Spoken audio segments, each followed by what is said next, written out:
Bonsoir à tout le monde. Donc on va étudier en premier ce soir. Il y a tellement de lois de Pessah, il y a tellement de halachot que on ne pourrait pas tout compiler dans un seul cours, mais on va essayer au moins d'amener un maximum d'informations halachiques sur Pessah. Et on va commencer d'Afka pas dans l'ordre. D'habitude, je commence par Bdikat Hametz, Mechirat Hametz, etc. Et des fois, on passe tellement de temps sur ce sujet qu'on n'arrive pas vraiment à rentrer dans les petits minagim qu'on a du soir du Seder.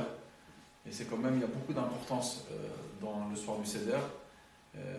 Toutes les mitzvot essentielles de Pessah, la mise de manger de la matzah, c'est le soir du Seder. Alors c'est vrai que quand on mange de la matzah dans les autres moments de la semaine de Pessah, alors certains voient de ça une mitzvah, mais dans la halakha, c'est considéré comme reshut, comme permis, mais pas obligé. La seule fois où on a vraiment une obligation de manger de la matzah, c'est le soir. C'est là qu'on a toutes les mitzvot du soir du Seder, la Gada, raconter l'histoire de Pessah, c'est le soir du Seder. Donc cette soirée-là, elle est très très importante. Et c'est pour ça que c'est Kedaï d'abord commencer avec, et ensuite on va parler des autres choses qui sont en préparation à Pessah. Alors, déjà, le soir du Seder, ce qui est important de savoir, c'est qu'on a une mitzvah, bien sûr, de raconter l'histoire de la sortie d'Égypte, de parler des miracles de la sortie d'Égypte. C'est quelque chose de très très important. Toute la Gada, elle est autour de cette mitzvah. On a une mitzvah de la Torah. Alors, c'est vrai que dans le Shulchan Aruch, c'est marqué dans le Morazaken que pour les hommes, c'est Mina Torah, et pour les femmes, c'est rabbinique, d'ordre rabbinique, parce que c'est une mitzvah qui dépend du temps, et comme toutes les mitzvahs qui dépendent du temps, c'est rabbinique. Mais en tout cas, que ce soit Mina Torah ou rabbinique, les femmes, les hommes sont obligés de la Gada de Pessah. Dans la coutume de l'époque, c'était que celui qui faisait la Gada de Pessah, c'était uniquement le balabait.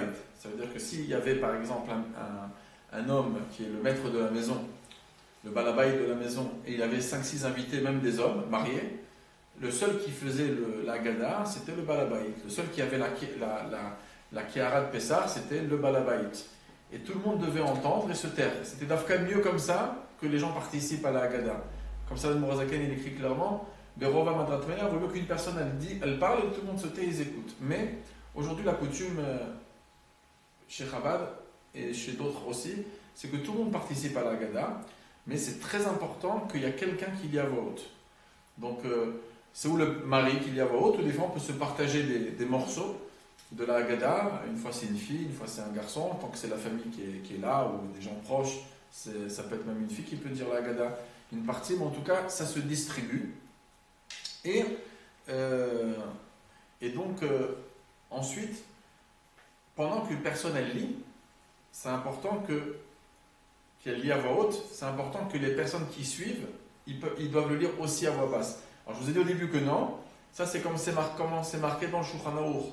Mais la coutume, c'est que tout le monde en vérité fait la Haggadah à voix basse, mais au moins une personne à voix haute. Ça n'existe pas que, par exemple, qu'on se met à faire un passage où on se met tous à voix basse. Parce que des fois, on a tellement lu, on a tellement expliqué de choses, à un moment on est un peu fatigué, bon alors on dit bon celui-là on le lit à voix basse, tout le monde le lit, c'est bon, c'est très très long, on a assez chanté ce Dayenu, on a assez chanté ça, et on se dit voilà, ce passage-là on va le faire à voix basse tous, comme ça va plus vite. Non, il faut toujours qu'une personne le fasse à voix haute la Haggadah.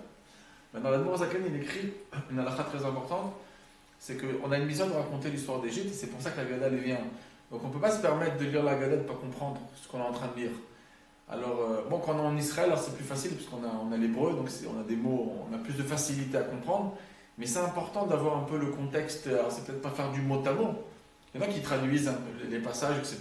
Bon, c'est aussi très très bien. Mais en tout cas, on peut au moins donner l'explication de chaque morceau.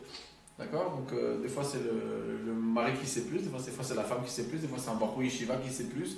Mais en tout cas, on peut au moins parler facilement. Voilà, qu'est-ce qu'on a cherché par ça? Des fois, on peut lire plein de fois des passages. Au début, nos parents ils faisaient de l'idolâtrie, Mitri Avodah Zara, et on ne sait pas tellement pourquoi on raconte telle chose, etc. Donc, c'est important de raconter et de comprendre. Donc, le Morakan, il dit que si on a la possibilité d'expliquer tout, ben on explique tout. Ça veut dire que si un enfant il est capable de tout comprendre, ben c'est bien de lui expliquer. Donc, c'est important de ne pas simplement lire l'Agada. Le plus important de l'Agada, c'est de comprendre les passages.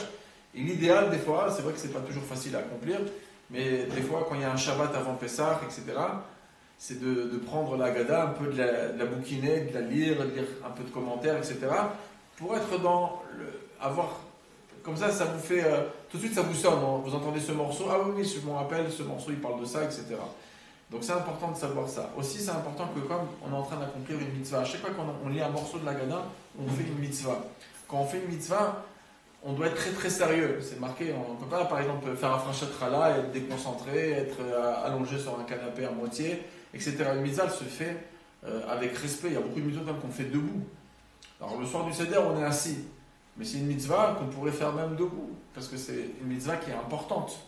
Alors, le Shulchan Aruch, il écrit une chose importante, c'est que il faut, chaque morceau de la Haggadah qu'on fait, et chaque morceau de Hallel qu'on va faire dans la Haggadah, c'est que ça se fait très sérieusement avec la crainte du ciel. Ça, c'est le terme de l'Admor HaZaken, et qu'on doit être bien assis.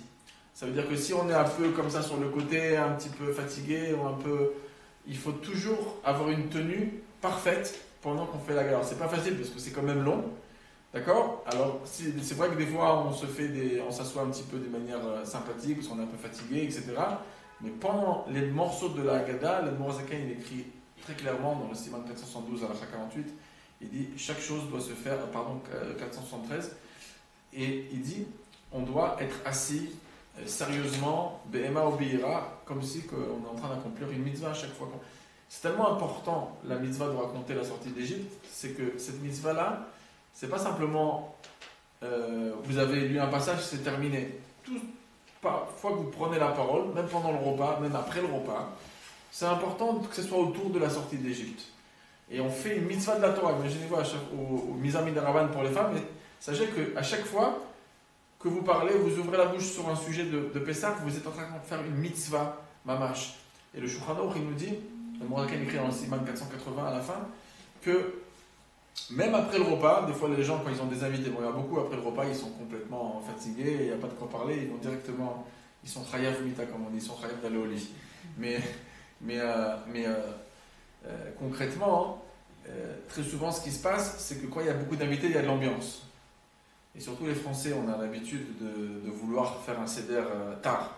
Je sais que la première discussion qu'il y a en France, je me rappelle la yeshiva, partout, hein, la première discussion, c'est à quelle heure tu es parti dormir hier. C'est le concours de 2h du matin, 3h, etc. Les Israéliens, on est plus pépère ici. Hein, il n'y a pas de concurrence. Si on va dormir à 11h minuit, c'est très bien. Mais en tout cas, hein, les Français, on a cette habitude de vouloir rester au Seder longtemps. Et en plus, en France, c'est le deuxième Seder. Donc là-bas, on est encore moins fatigué. Donc c'est déjà une journée plus reposée. C'est pas après la journée de ménage et de cuisine. Mais concrètement, ce qui est important, c'est que même après avoir terminé le repas, on discute sur un canapé, etc. On doit discuter de Pessah, comme ça, il dit. Jusqu'à quand? Jusqu'à que le sommeil me prend. Ça veut dire, bon, jusqu'au moment où on va faire le Kriyat Shema, qui est plus court le soir du Seder, jusqu'à qu'on fait le Kriyat Shema, on doit parler autour de ça, ou des Chot Pessah ou de la sortie d'Égypte, ou des miracles de la sortie d'Égypte. Donc il faut savoir, c'est important, à chaque fois que vous avez l'occasion de dire un mot sur Pessah le soir du Seder, vous faites une mitzvah. C'est incroyable, c'est comme si vous faites un frachat trala tous les 5 minutes. Encore une mitzvah, c'est très important de savoir ça. Ça c'est par rapport à la Haggadah. Maintenant, ce soir-là, on va devoir manger donc les matzot, manger le maror, boire les verres de vin, etc. Donc on va commencer dans l'ordre. Le vin, d'accord, donc pour les femmes, les khatrila, il n'y a pas de problème de prendre du jus de raisin, on l'aura bien écrit dans ses lettres. Mais pour les hommes, on prend du vin.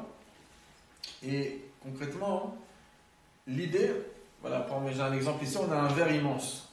Alors, s'il y a un verre immense, il serait rempli, il y a plein de révites ici. Il y en a au moins 6 ou 7 révites dans ce verre-là. Et d'après la halakha, ce qu'il faudrait boire, essentiellement, c'est la majorité du révite ou du révite, c'est 86 grammes, ça ferait à peine cette partie-là, parce que c'est tellement large ici que ça ferait pas mal une petite partie. C'est très très peu quand il y a beaucoup de place. Mais concrètement, le Ramban pense qu'il faut boire tout le verre. Donc La Morakan il dit le plus important c'est de boire la majorité du Revit, ou au moins le Revit, mais en tout cas, boire tout le verre, c'est pas une obligation. Mais le Raman il pense que oui. Alors la Morakan il dit, pour craindre à toutes les opinions, c'est qu'il d'aille de prendre un petit verre. Donc le Revit c'est 86 grammes. Maintenant, si vous mettez bidiouk un Revit dans un verre, ce qui va se passer, un verre qui a bidiouk un Revit, et ben, des fois, le fait de lever le verre, il y a la moitié, il y a une partie qui tombe, qui se verse. Alors, il ne faut pas être bidiouk au millimètre. Il faudrait prendre au moins 90 grammes. D'accord. Il y a des verres aujourd'hui qui se vendent dans différents endroits qui sont bidiouk le Revit un petit peu plus, 90 grammes. Si des fois vous avez un doute, vous pouvez. Je conseille toujours avant Pessah d'acheter un Mishkal, une balance même électronique. Et vous pouvez peser donc, beaucoup de choses, peser les marors, les matzot, etc. On va expliquer exactement combien il faut peser. Mais en tout cas, vous pesez le verre vide, vous pesez le verre rempli, et vous pouvez voir la différence. L'essentiel, c'est que vous avez environ 90 grammes à l'intérieur, comme ça on est tranquille. Et comme ça, on peut réussir à faire cette halakha, les khatrila, de tout boire jusqu'au bout. Parce que dès qu'on va prendre un verre qui est grand, et ben vous n'allez pas accomplir l'opinion du Rambam. Donc il est idéalement préférable de prendre des petits verres qui contiennent bidiouk le Revit et de le boire entièrement. Deuxième idour qu'il y a sur le verre qu'on boit, les 4 verres qu'on boit le soir, c'est qu'on doit le terminer en entier d'un coup. Ça, c'est les khatrila. Dans le Shulchan c'est marqué. C'est quoi d'un coup? D'un coup, ça veut dire qu'on boit sans s'arrêter. Comme quelqu'un, des fois, quand il revient après un long voyage, il a très chaud, il peut boire beaucoup d'un coup. Alors, l'idéal, ça serait de boire le verre de vin ou le verre de jus de raisin jusqu'au bout, mais sans s'arrêter. Ça veut dire qu'on ne va pas prendre le verre, boire comme ça, on s'arrête un petit peu et on reboit. C'est qu'on ne s'arrête pas jusqu'à ce qu'on termine le verre. Ça, c'est comme ça que ça doit se boire les khatrila. Si c'est pas facile, alors qu'est-ce qu'on peut faire? Des fois, c'est facile pour le premier verre, mais moins facile pour le deuxième, quand on a après le troisième, qu'on a après le Birkat Amazon, etc. Donc, il y a une deuxième étape. Donc l'idéal c'est de prendre un petit verre, comme on a dit, et de le terminer d'un coup sans s'arrêter. Compliqué, on a une deuxième option qui est moins idorique que la première, mais qui est quand même cachère. C'est quoi? Alors ça se passe très souvent dans le deuxième ou le troisième verre, c'est de le boire en 2 temps. Ça veut dire de boire une partie, s'arrêter un petit peu et reprendre tout de suite. Ça c'est ce qu'on appelle Kedeshat Revit. Comme ça le Rambam il pense qu'il faut boire. Si on ne boit pas comme ça, d'après le Rambam, on n'est pas quitte des verres de vin. Il dit qu'il faut que le Revit, au moins le Rov du Revit, on le boit le temps qu'on boira un Revit. Le temps qu'on boit un Revit, c'est de faire en 2 temps. On boit un petit peu, la moitié du Revit, on s'arrête et on reprend la suite. D'accord, on peut s'arrêter 5-6 secondes, comme les gens ils s'arrêtent un petit peu et ils reboivent. Donc si par exemple on n'a pas bu, donc l'idéal c'est peut-être si on n'arrive pas à terminer le verre d'un seul coup sans s'arrêter, c'est de faire une interruption au milieu et que ça prend en tout, on va dire 15 à 20 secondes et qu'on aurait terminé le verre. Ça c'est la deuxième option. Même si cette option elle est difficile, on a la troisième, c'est que de le boire Kedé Achilat Pras. Alors Kedé Achilat Pras, sur les choses qui sont plus rabbiniques, on peut aller, il y en a qui disent 4 minutes, Saint-Martin qui dit même 6 minutes. Ça veut dire que si vous avez bu votre verre en 6 minutes, vous êtes quitte. D'accord? Donc, les khatrila, on boit le verre d'un coup sans s'arrêter. Deuxième position, c'est on fait un petit temps de milieu, comme ça on s'arrête 5-6 secondes et on continue, on le termine. Et troisième position, troisième option en vérité qu'on a, c'est de le boire, on va dire en 6 minutes, qui est le shiur de Achilat Pras. Bon, il y en a même des fois que ça peut aller en 9 minutes d'après des poskim, etc. Mais en tout cas, si on le boit en 6 minutes, ça sera très bien, c'est facile, ça c'est pas difficile à le faire. Si le verre surtout il est petit, ça et on sera quitte. Mais c'est important de savoir, la Morazaken il dit que pour le deuxième verre, d'accord, pour tous les verres, il faut faire attention, les khatrila, de faire au moins la deuxième option. D'accord, n'allez pas vers la troisième option facilement. C'est vraiment quand vous n'avez pas le choix, alors que vous ne savez pas boire ça, ce Revit aussi rapidement que ça, alors vous allez vers la troisième option. Mais les khatrila, si vous ne prenez pas la première, prenez la deuxième. Donc prendre en 2 temps. Donc la Morakan il dit que c'est tellement important que pour le deuxième verre, si on n'a pas fait comme ça, on n'a pas pris la deuxième option dans le deuxième verre, et ben ça serait bien de recommencer et de reprendre un autre verre. Il dit pour la première, c'est aussi bien de faire la deuxième option, aussi pour le troisième ou le quatrième. Mais si on n'a pas fait, comme on n'aime pas rajouter des verres en plus, alors on ne va pas le refaire. Mais pour le deuxième verre, quand on a bu le deuxième verre, on est où? on passe BSM pour le repas. Donc dans le repas, de toutes les manières, ensuite on peut boire dans le repas. Donc c'est pas un problème de rajouter un verre. Et donc c'est pour ça que le deuxième verre, alors ça serait faux de dire faites attention qu'au deuxième verre, il faut faire attention partout. Mais c'est tellement important le deuxième verre que si vous ne l'avez pas fait comme ça, vous devrez recommencer dans le repas. Comme ça, l'Admor Zaken il dit dans le Shulchan Aruch. Donc faites attention au deuxième verre, au moins de réussir l'idéal de le prendre en un coup. Et si c'est difficile en un coup, le faire en deux coups, mais rapidement. Et très souvent, et c'est pour ça que surtout un public de femmes, c'est important de préciser ça, c'est que on fait tellement de choses pour Pessah, tellement c'était fatigant d'avoir cuisiné toutes ces choses et d'avoir mis le seder sur pied, que bon, on pense déjà recevoir notre médaille et d'être déjà satisfaite de tout ça. Et bon, c'est pas la fin du monde si on a le verre, on va pas. Bon, c'est pas grave, ça va, c'est bon, on a fait ce qu'il faut. Alors c'est important, cette mitzvah, les femmes et les hommes, ils sont chayav de toutes les mitzvot de la soirée, de la même manière.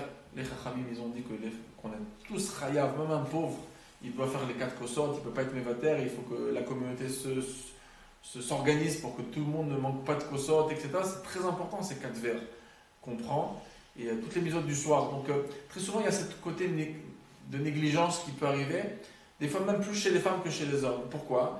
Parce que la femme, elle se fatigue beaucoup plus que le mari pour préparer Pessah. Et donc, on sent qu'on a déjà tous les mérites obtenus automatiquement. Alors, c'est sûr que c'est des mérites immenses de faire ça. Mais c'est quand même important de savoir que toutes ces mitzvot, les femmes, ils sont chayav comme les hommes. Comme ça, le Morakaniki dans 412 à la 25, c'est la même chose. On est obligé de faire ça. Donc, de boire les révites, de vin, de les boire essentiellement comme ça vite, comme on a dit. Et c'est pas quelque chose qu'il faut dire, bah, c'est pas grave, c'est pas la fin du monde, on est quitte, on a pris 4 verres, on a goûté un petit peu, et ça passe. Et j'ai plus la force, le 4e, où je vais avoir la force de... C'est important. Si on savait que c'était très important, on ferait plus attention à ça. La même chose pour les kazetim et le maror, etc. Alors, très souvent on peut penser, bon, j'aime pas trop, c'est pas très bon, etc. Et on dit, bon, on n'a pas la même force les mêmes capacités que les hommes ils ont pour manger des quantités pareilles. C'est quand même important de ne pas négliger. C'est une mitzvah, les hommes et les femmes sont concernés de la même manière. Donc ça c'est pour les coupes de vin. Pour alors, après qu'on a fait le kiddush, d'accord, donc en vérité tout le monde se prépare à faire kiddush. En général on est debout pour le kiddush, donc après on va le boire assis. Les hommes ils vont le boire à coudée. Les femmes, ils ne le boivent pas à coudée. C'est comme ça le minhag chez Chabad que les femmes ne sont pas à coudée, comme c'est les Ashkenazim. Et ensuite, on va avoir Kadesh ou Khatz. Donc on va faire les Tzatadaim. Les Tzatadaim qu'on fait le soir, c'est exactement le même qu'on fait pour les Tzatadaim pour le repas, qu'on fait les Tzatadaim pour le Karpas. Parce qu'à chaque fois qu'on va pour prendre des choses qui sont mouillées, une olive mouillée, etc., il faut faire des Tzatadaim comme on fait pour le Motzi. C'est-à-dire 3 fois à main droite, 3 fois à la main gauche. On fait les mêmes idurim, sauf qu'on ne fait pas la bracha. Maintenant, on va prendre le karpas. Le karpas, en vérité, donc, chez Chabad, c'est l'oignon. Donc, on prend un oignon, moins qu'un kazaït. Chez les femmes, on prend les femmes du Réveil, elles prennent une pomme de terre. Donc, très souvent, c'est populaire que chez les femmes, ils prennent une pomme de terre. Le plus important, c'est de prendre quelque chose qui est bourré préadama. Et on va faire la kavana. Il faut manger moins qu'un kazaït. Il faut penser, rentre quitte le maror qu'on va manger plus tard. D'accord, le marron, on va le manger à 2 reprises, une fois après la matzah et une fois dans le korer, dans le sandwich. Donc on pense, au moment où on fait boré préadama, parce que quand on va manger le marron, on fera qu'une seule bracha, ça sera uniquement à l'achilat maror. Donc faire attention en Israël, ici on a en ce moment une invention nouvelle un petit peu, bon, ça fait quand même pas mal de temps, mais qui est sur le terrain, c'est que on a eu les époques pour ne pas avoir de tolaïm, de verre dans les salades. Alors, c'est pas qu'il n'y a pas de verre, mais c'est qu'au moins il n'y en a pas vraiment à l'intérieur. On a peut-être des petits moucherons qui sont attachés à l'extérieur. On met dans de l'eau savonneuse 3 minutes, on rince bien fortement au robinet, etc. Après, la rassa est censée être sans tolaïm. Mais alors, comment on obtient cette rassa?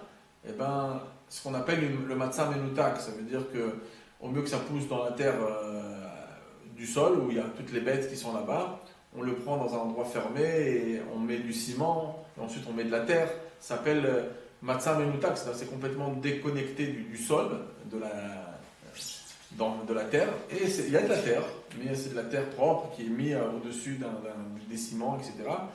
Et ça fait, c'est comme si vous prenez de la terre, vous mettez dans un pot complètement en plastique fermé et vous faites pousser des choses. Donc c'est ça.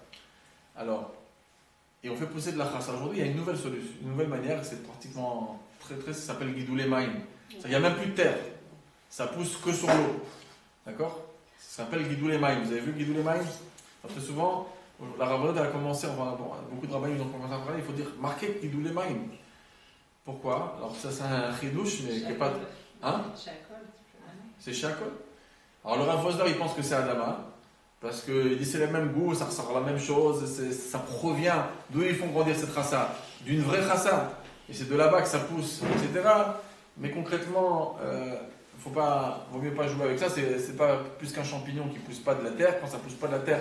Quand c'est dans un bol encore qu'il y a de la terre, c'est une chose, mais là il n'y a même pas de terre. Donc c'est chez Akol, et en plus, donc déjà il faudrait faire chez Akol.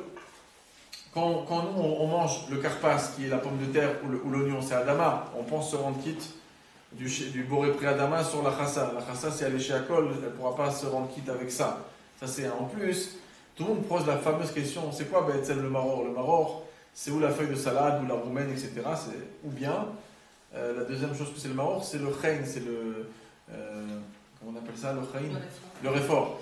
Le réfort, c'est ça les deux sortes de maror. Il y en a qui prennent des endives aussi, mais c'est...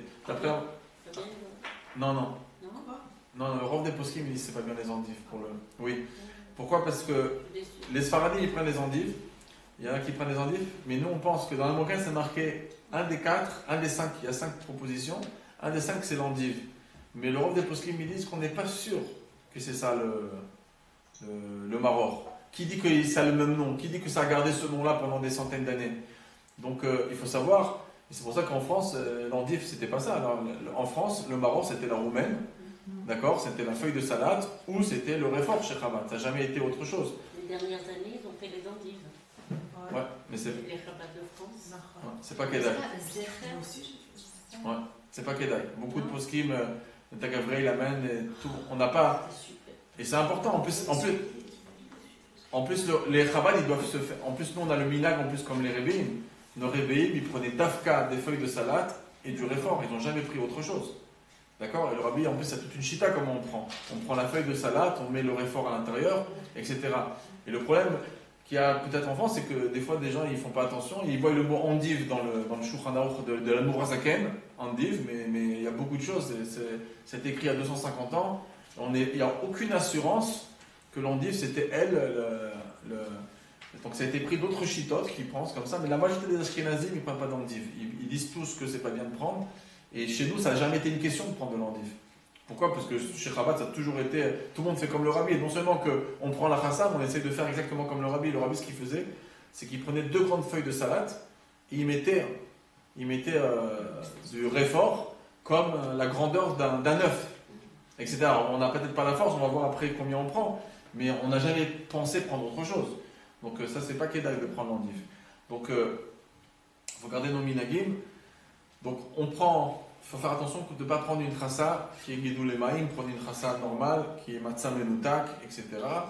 Et bon, en France, ils n'ont pas toujours ce luxe d'avoir même la Matzah Menoutak. Donc, ce qu'ils vont prendre, ils vont prendre les chassas normales. Bon, ils vont devoir bien vérifier l'eau savonneuse, etc. Après, le regarder au soleil et tout doucement pour voir s'il n'y a pas un petit chemin à l'intérieur d'un verre. Donc, c'est plus compliqué. Mais bon, prochainement en Israël, on a ce luxe d'avoir moins de travail pour préparer la chassa. En tout cas, ça c'est pour le karpas. Il y a une fameuse question que toutes les femmes aussi, on se pose la veille de Pessah. On sait que la veille de Pessah, on ne mange pas des choses. Alors, ce serait une erreur de dire que tout ce qui est sur le plateau, on ne mange pas. Ça, c'est une erreur toujours qu'on entend à chaque fois. Et ce n'est pas du tout le critère exact. On ne mange pas la matzah, chez Chabad, on ne mange pas la matzah depuis Purim. Et quand on dit qu'on ne mange pas de matzah depuis Purim, la kavana, et même les Rev Pessah, Kalvachomer, c'est une matzah qu'on pourrait se rendre quitte le soir du Seder. C'est-à-dire une matzah avec du jus d'orange, même si elle est cachée les Pessah, d'accord, et que nous on ne prend pas, on n'a pas de problème de prendre pendant les 30 jours. Il n'y a aucun problème. Toute matzot, même la veille de Pessah, On n'a aucun problème de prendre une matzah qu'on n'est pas caché. La même chose, si vous voulez prendre une vraie matzah et vous voulez la mettre dans une soupe, dans un klirishon, ça veut dire faire des boulettes de matzah, etc. Il n'y a aucun problème de faire ça. Même la veille de Pessah, l'Admorazaken dit que c'est permis.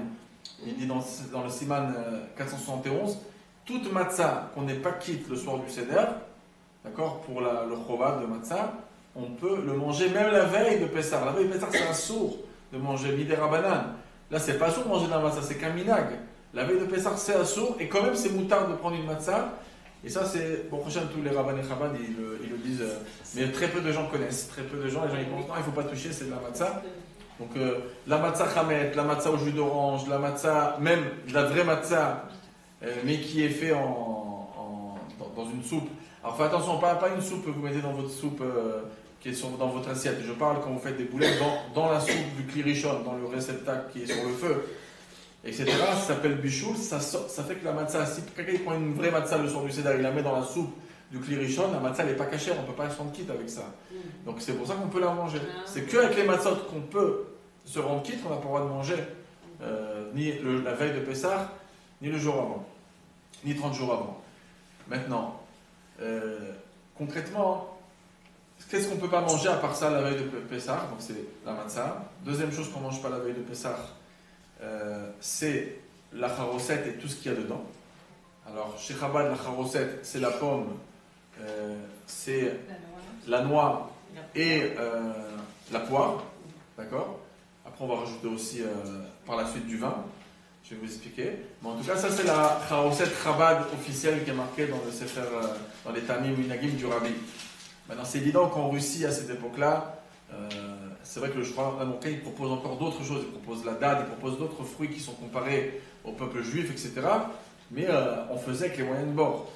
En Pologne ou en Russie, où il y avait des dates à cette époque-là. Même les trogim, ils arrivaient pratiquement secs ou pas saouls. Donc, c'est dans les pays chauds, ça pousse en Iran, en Irak, en Israël. Pour que ça arrive en Russie, la Russie blanche, il fallait que ça voyage beaucoup, c'était pas évident. Donc, concrètement, c'est ce qu'ils avaient. Mais concrètement, chez Chabad, beaucoup ils vont vouloir respecter la coutume Chabad officielle. Donc, la coutume Chabad officielle, c'est comme j'ai dit, c'est la pomme, la poire et la noix. Chez le Rabbi, la noix, elle avait beaucoup plus de pourcentage que le reste, parce que il fallait que le Rabbi voulait une charosette qui était très sec. Il rajoutait même pas de vin, il rajoutait le vin qu'à la suite. Que quand il trempait le maror, il prenait la charosette sec, il la mettait dans sa coupe de vin, où il y avait un peu de vin, et c'est là-bas qu'il mouillait. Mais en tout cas, quelqu'un qui aime la charosette, ou même qui veut se rappeler, lui, il a des coutumes de charosette différentes, avec, je sais pas moi, avec des dates, etc. Il n'y a pas issue de préparer une autre charosette et de manger une charosette plus tard. Mais ceux qui veulent faire la coutume officielle Chabad, c'était ça. C'était Agassi, Megozim, Tapuchim, comme on dit. Et ça, c'est la charosette. Alors, tout ce qu'il y a dans la charosette, on ne mange pas la veille de Pessah depuis le matin.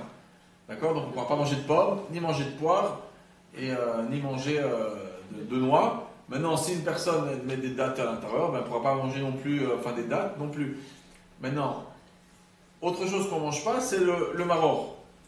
Le maror, on ne mange pas. Moi, personne ne manger du maror à l'avance. Mais en tout cas, ça, on ne mange pas. C'est les seules choses qu'on ne mange pas.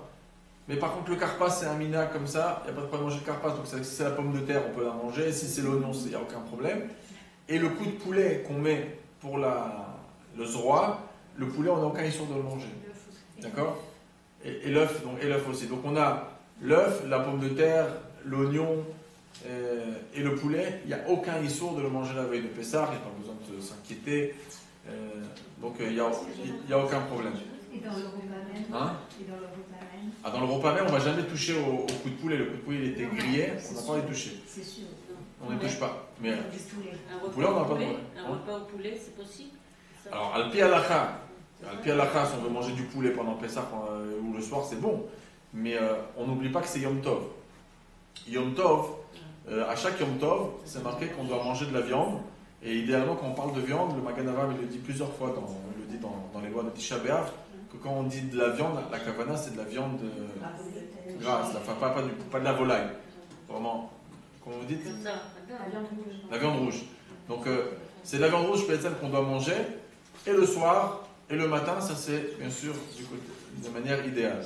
Maintenant, c'est marqué dans le Shulchan Aruch de ne pas trop manger le soir du Seder pour laisser de la place pour la ficomane. Parce que la ficomane, si on la mange, on n'arrive même plus, on se force à la manger tellement qu'on n'a plus envie de manger, on ne pourrait même pas se rendre quitte de la ficomane si on la mange d'une manière où on est vraiment rempli. Donc ça, c'est les choses, j'ai dit tout ça par rapport à ce qu'on n'a pas le droit de manger la veille. En même temps, on est passé par ces halachot-là. On ne peut pas manger la veille de Pessah. Et le poulet, les pommes de terre, les oignons, l'œuf, il n'y a aucun problème. Maintenant, on a fait le kiddush, on a fait les tiatelaim, on a mangé le karpas, d'accord, on prend manque à kazaït, les femmes les pommes de terre, les hommes prennent l'oignon, on le trempe dans l'eau salée, et c'est qu'à ce moment-là qu'on fait la bracha, pour faire un minimum de sec, on pense à Boré Pradama ou Maror, et ensuite, karpas yachatz, on va couper la matzah, bon, ça c'est le mari en général qui sait exactement quoi faire, c'est la matzah du milieu, d'accord. Alors il faut savoir, pour les femmes des fois qui veulent des fois pousser les maris à préparer le plateau du Seder, alors chez Chabad, le plateau du Seder, il se prépare d'Afka juste avant le Kiddush, ça fait partie du Seder. Donc c'est-à-dire quoi? C'est-à-dire que le mari il arrive, et c'est là qu'il va prendre les matzot, il prend 3 matzot qui sont en vérité creuses, en mettant le creux vers le haut, comme si c'est une assiette, d'accord? Et on met la première matzah en dessous, d'accord? Il y a un plateau en dessous, d'accord? Sous les matzot, il y a un plateau, contrairement à l'erreur qui était très souvent chez Chabad à l'époque, de penser qu'il n'y a que le rabbi qui a un plateau, et sinon on met les matzot directement sur des nappes, sur la table sans plateau. C'était une erreur que même jusqu'à aujourd'hui, il y en a encore qui le disent. Et pour quelle raison? Parce que dans le Sefer HaMinagim, c'est marqué, et dans le Tamim du Minagim du Rabbi, dans la Gada, que Bebet Arav, dans la maison du Rabbi, il n'y a que le Rabbi qui a le plateau. Et à cause de ça, tout le monde pensait qu'il n'y a que le Rabbi qui a le plateau. Mais en vérité, le Pshat, c'est que quand on mange dans la table du Rabbi, il n'y a que le Rabbi qui a le plateau. Mais quand on n'est pas dans la table du Rabbi, bon, s'il y a un chassid qui pense qu'il a la table du Rabbi chez lui, bien tant mieux. Mais en tout cas, sinon, nous, on met une kara. Et chez Chabad, tous les hommes qui sont bar mitzvah, ils ont un plateau. Ça, c'est le minhag officiel. Maintenant, moins officiel, en général, on a nos garçons, ils sont tellement contents autour du Seder de Pessah qu'ils, si on ne refait pas de plateau, même s'ils ont 6 ans, 7 ans, ça ne passera pas le Seder normalement.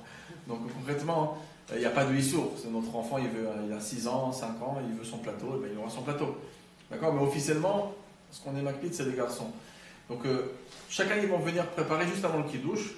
Et le rabbi, il le préparait debout avec son chapeau, son gartel, etc.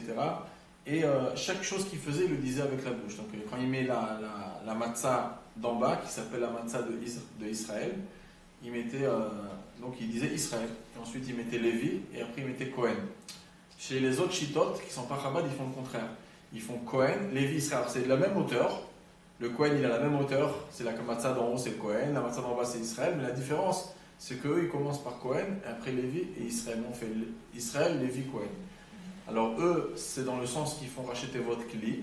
Un keli, c'est un ustensile pour la bracha. Donc c'est Cohen, Lévi, Israël, c'est keli. Et nous, on fait yeler.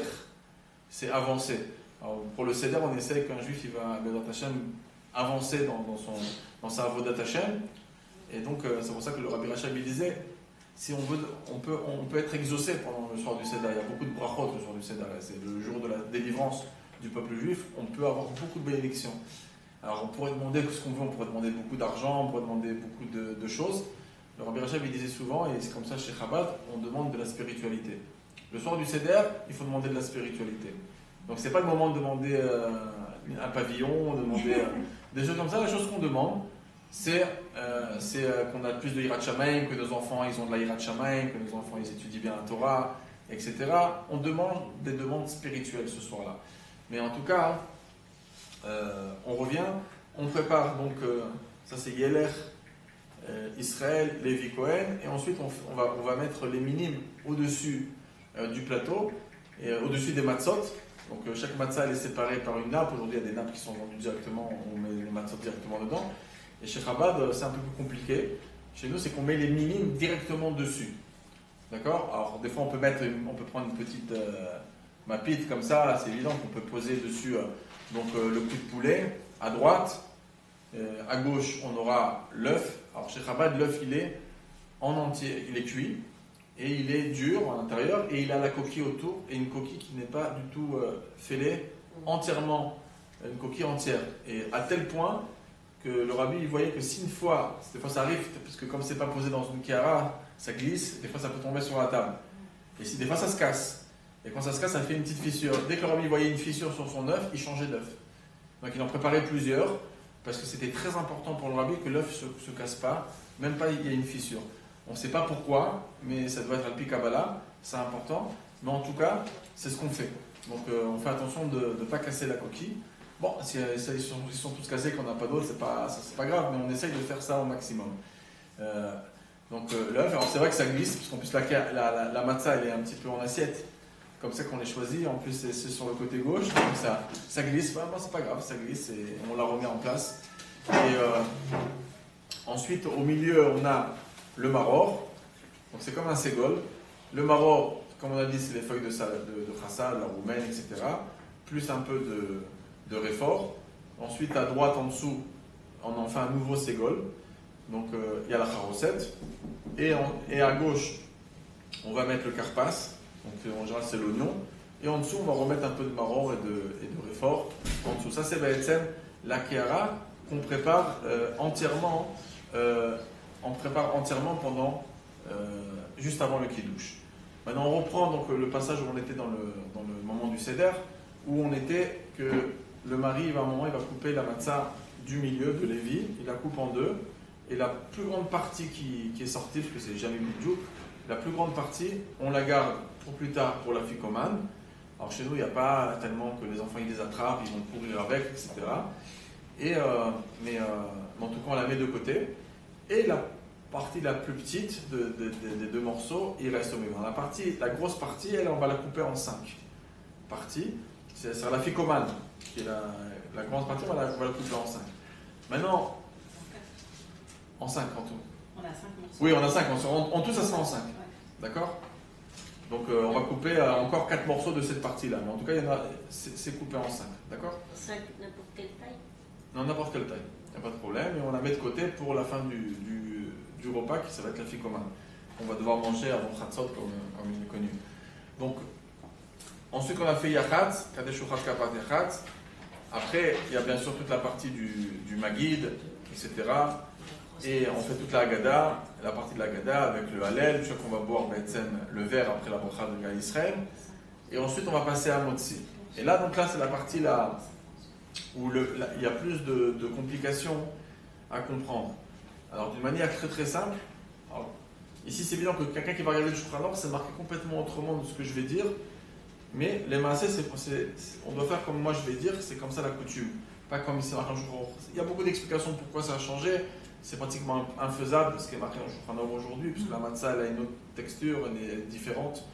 À l'époque, ça pouvait être comme une pita, qui était haute de 8 cm pratiquement.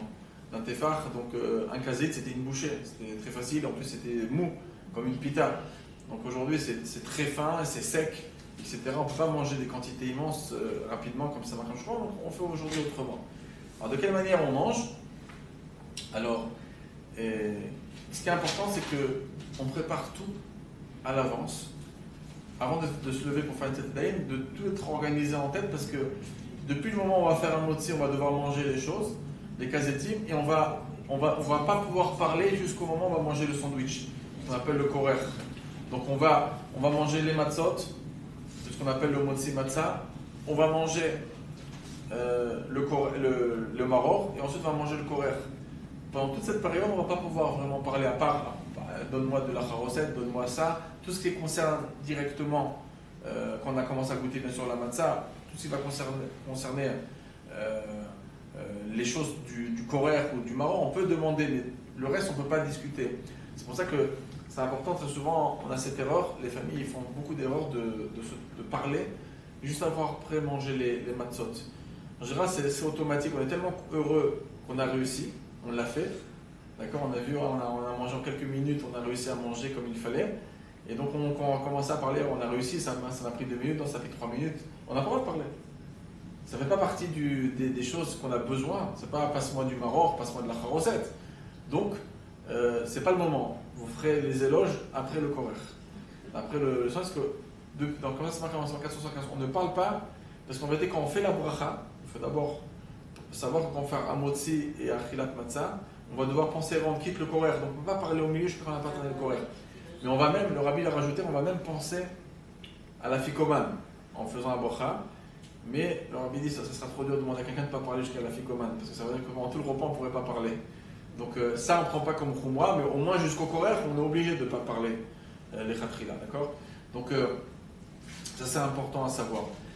Alors comment on fait pour le Motzi Matzah, et comment le mari fait, et comment les personnes qui sont à table et les femmes ils vont faire pour manger les choses. Donc à cause qu'il y a une grande marloquette, le mari normalement il est censé manger un kazaït de la matzah d'en haut et un kazaït de la matzah d'en bas. D'accord? Alors, et les femmes et tout le monde, normalement on est censé faire la même chose. Donc on doit manger un kazaït de la matzah d'en haut, un kazaït de la matzah d'en bas. Maintenant qu'il y a beaucoup d'invités, etc., qu'il n'y a pas beaucoup de plateaux, s'il y a plus de filles dans la maison que de garçons, alors ça va faire que, on va dire il y a un garçon ou deux garçons qui ont plein un plateau, il y a beaucoup de filles. Alors comment on va pouvoir distribuer à toutes les filles, par exemple, un kazaït de la matzah du milieu? La matzah du milieu, la majorité elle est partie pour la Fikoman. Il nous reste la plus petite partie. La petite partie, combien on va pouvoir déjà distribuer? Donc déjà, ce qu'il faut savoir, c'est quoi un kazaït? Un kazaït, c'est en réalité, il y a deux shiurim. Il y a le shiur d'un kazaït de la Torah et un shiur d'un kazaït rabbinique. Un kazaït min Torah, c'est le volume de 27 cm3. Le kazaït de Rabbanan, c'est en vérité environ 17 cm3. Et donc ça va faire complètement différent. Alors c'est vrai qu'en France, et en Israël, dans certains ouvrages Chabad, on a encore ce shiur un petit peu ancien de Rav Chaim Ney qui est de dire qu'il faut prendre 29-30 grammes environ. Et ce n'est pas réel d'après la Chita de l'Admor HaZaken. C'est vrai que c'est Rav Chaim Ney qui l'a écrit, etc. Mais l'Admor HaZaken, il est formel dans le Siman 486. Il dit on va d'après le volume, pas d'après le poids. Donc le volume de toutes les expériences essayées par les professionnels dans le Mochon Alperin, etc., de broyer la matzah même sans avoir de l'air, même que ça c'est permis, l'air qui est habituel. Je parle l'air du maror, ça c'est normal que ça compte pas quand le maror il tourne comme ça, mais même en étant doches la matzah et qu'on voudrait rentrer dans 27 cm3 en prenant une petite partie qui pourrait rester entre les dents, parce qu'il faut manger vite et il y a des parties qui restent un peu coincées. Donc en faisant le calcul en général comment ça peut rester coincé, etc., et en combien de temps ça s'avale, avec 15 grammes, on a largement le shiur de la Torah. Avec 10 grammes, on a le shiur du kazaït qui est rabbinique. Alors ça change complètement les données. Parce que 30 grammes de matzah, ça nous fait le double. 30 grammes, ça nous fait pratiquement une moitié, un peu plus qu'une moitié de matzah des fois. Parce qu'une matzah, en vérité, ça joue entre 57 et 60 grammes, ça dépend de l'épaisseur, etc. Chaque matzah a son poids, ce n'est pas des matzahs de machine qui sont faites bidiouk, tous les mêmes. Donc il y en a qui a mis plus de pâtes, il y en a mis un peu moins, ça s'est mal coupé, mais en général, nos matzahs, ils ont 60 grammes. Donc 30 grammes, ça serait la moitié d'une matzah environ, ou des fois un peu plus qu'une moitié de matzah, si la matzah elle fait 50 grammes. Donc ça serait plus qu'une moitié. Mais maintenant, il n'y a pas besoin de manger un kazaït selon le poids. Le kazaït, c'est selon le nefar, c'est selon le volume. Le volume, c'est 15 grammes. Donc ça fait environ un quart de matzah. C'est-à-dire le quart, une matzah peut se couper en 4. Dans une matzah, on a 4 kazetim de la Torah. Et donc c'est beaucoup plus facile à manger, d'accord, que ce qu'on peut penser. Et c'est comme ça qu'aujourd'hui, beaucoup de Rabbanei Chabad disent, que ce soit aux États-Unis, que ce soit ici, etc. Et il y en a qui veulent être nechaz, bekarnot à misber, comme on dit, ils veulent attraper le misber sans le quitter, on ne veut pas quitter notre habitude de l'époque, etc. Bon, c'est peut-être écrit dans les ouvrages en France et en Israël, dans certains ouvrages. Le shiur, c'est le nefar, ça a toujours été le volume, et il n'y a pas besoin, pratiquement, de faire plus. Donc en vérité, c'est un quart de matzah. Et l'autre kazaït, après tous les autres kazaïtim qu'on va manger le soir du Seder. Parce qu'on a dit qu'on en mange deux à cause du safek. Donc après, on va manger un kazaït pendant le sandwich. Après, on va manger en vérité encore deux kazaïtim pour la fikoman. Tous ces kazaïtim qui viennent après, c'est plus des kazaïtim de la Torah. Parce que la Torah nous a dit de manger ce soir de la matzah, c'est un seul kazaït. Donc tout le reste c'est rabbinique. Donc après ça devient un sixième d'une matzah, on peut la couper en 6. C'est 10 grammes. Alors déjà pour avoir une idée de combien c'est, pendant la journée on prend des matzot, on les met dans des sachets et on pèse 15 grammes, ça nous fait un kazaït de la Torah. Les autres kazetim qui seront plus petits, ça sera des kazetim de 10 grammes. Alors pourquoi c'est bien d'en préparer plein de petits sachets? Pourquoi? Parce que si on n'en a pas assez pour distribuer, si par exemple on a un jeune couple, d'accord, ou par exemple vous êtes invité dans une grande famille, vous êtes en jeune couple chez une grande famille, donc le mari il a son plateau personnel, il a distribué qu'à sa femme. Donc à sa femme il a assez. Il a assez de lui donner un kazaït d'en haut, et il a assez de lui donner un kazaït du milieu au début, pour le motzi matzah. Pourquoi? Parce que un kazaït en tout, on va dire que le kazaït du milieu, on a dit que même le kazaït de la Torah, c'est un quart d'une matzah. Donc il a environ une moitié de matzah, un peu moins qu'une moitié de matzah, donc il a déjà 2 kazetim dans la matzah du milieu. Donc il peut donner à sa femme un kazaït, et lui il a un kazaït. La même chose pour le kazaït d'en haut, parce qu'il y a une marloquette, c'est quoi le kazaït que les chamis veulent qu'on mange à Khilat Matzah? Est-ce que c'est le kazaït d'en haut ou le kazaït d'en bas? Donc on va en manger 2 en sandwich. Donc on prend un kazaït d'en haut, un kazaït d'en bas pour le mari, un kazaït d'en haut, un kazaït d'en bas pour la femme, il a de quoi lui distribuer. Quand des fois on doit distribuer à plein de filles à table, d'accord? Quand il y a plein de filles à table, on n'en a pas assez, même si on a 2 garçons avec des plateaux, on n'a pas assez pour toutes les filles. Donc qu'est-ce qui se passe? C'est que la matzah du milieu, on n'en a pas assez. Qu'est-ce qu'on fait? Les femmes, ils vont prendre du carton avant de faire un motzi, de faire des tzatédaïm. Il y aura dans le carton, on aura préparé des sachets dans la journée d'un kazaït de matzah. Donc, ce sera le kazaït de la matzah coupé qui sera chez elle aussi, dans un sachet.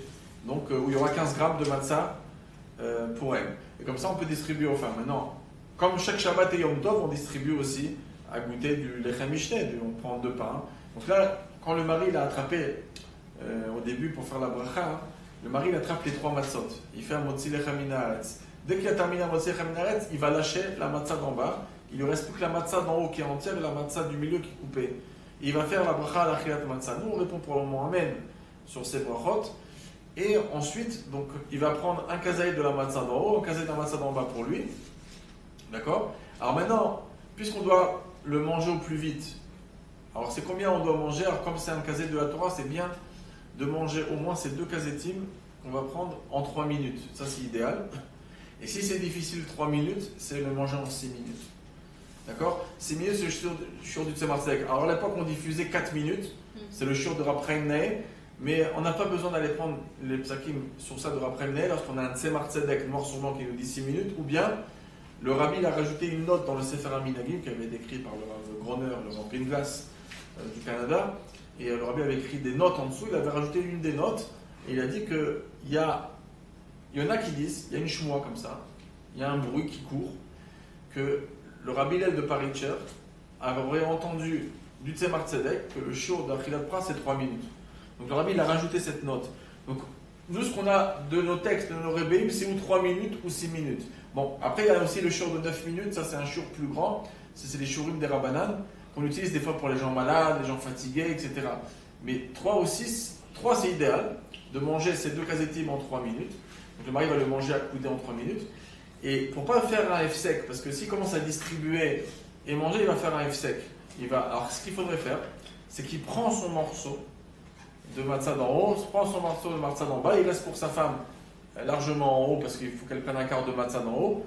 La partie qui reste de la matzah d'en bas, environ c'est ce qui reste, c'est bidouk un kazaït, et elle va pouvoir le manger. Sinon, s'il y a plein de filles, on a dit, eh ben, dans une matzah d'en haut, on peut distribuer déjà quand même encore à 3 personnes environ. Il y a assez pour 3 personnes en plus. Il n'y a besoin qu'un seul kazaït de 15 grammes. L'autre kazaït, il peut être de 10 grammes. Donc on peut avoir pratiquement 6 personnes dans la matzah d'en haut à distribuer. Chacun il a son petit, comme j'ai dit tout à l'heure, la matzah du milieu, quand il n'y en a pas assez, on la prend du paquet 15 grammes. Donc il y a 10 grammes à prendre.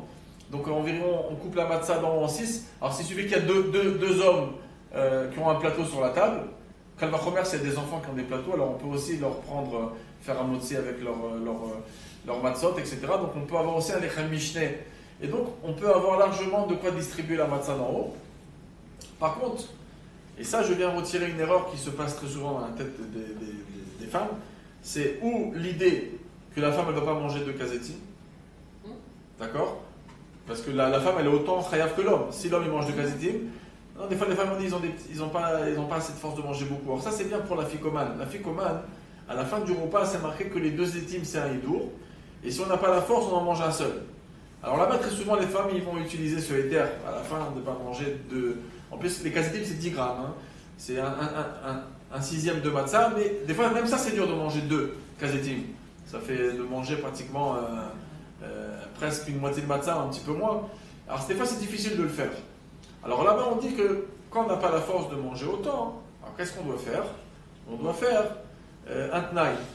On doit dire à la fin, pour la fikoma, on doit dire, c'est ou en souvenir du Korban Pessah, que je mange cette matzah de la fikoma, ou c'est en souvenir de la matzah que je mangeais avec le Korban Pessah. D'accord? Donc on dit à Hachem, voilà, tu le comptabilises comme toi tu as envie de le comptabiliser. Ça c'est quand on n'a pas la force de manger 2 kazetim. Mais en tout cas on revient à nos kazetim du départ. Donc le mari, pour ne pas faire un F-sec, alors il prend son kazaït d'en haut, son kazaït d'en bas, et cette fois-ci il n'est pas gentleman, il y a sa femme qui va venir prendre la partie qui est pour elle. D'accord? Elle va prendre un kazaït d'en haut, un kazaït d'en bas. Des fois, elle va prendre qu'un kazaït d'en haut, quand je dis qu'il y a plusieurs filles. Donc, il n'y a pas assez pour distribuer le kazaït du milieu. Alors, elle prendra un kazaït d'en haut. Et le kazaït d'en bas, elle l'aura dans un sachet préparé. D'accord? Et elle le prend. Et elle le mange, les khatria comme le mari, en 3 minutes. Et si on ne peut pas, en 6 minutes. Ça suffit pour manger ces 2 kazetim en même temps. Et les femmes, ils sont chayav autant.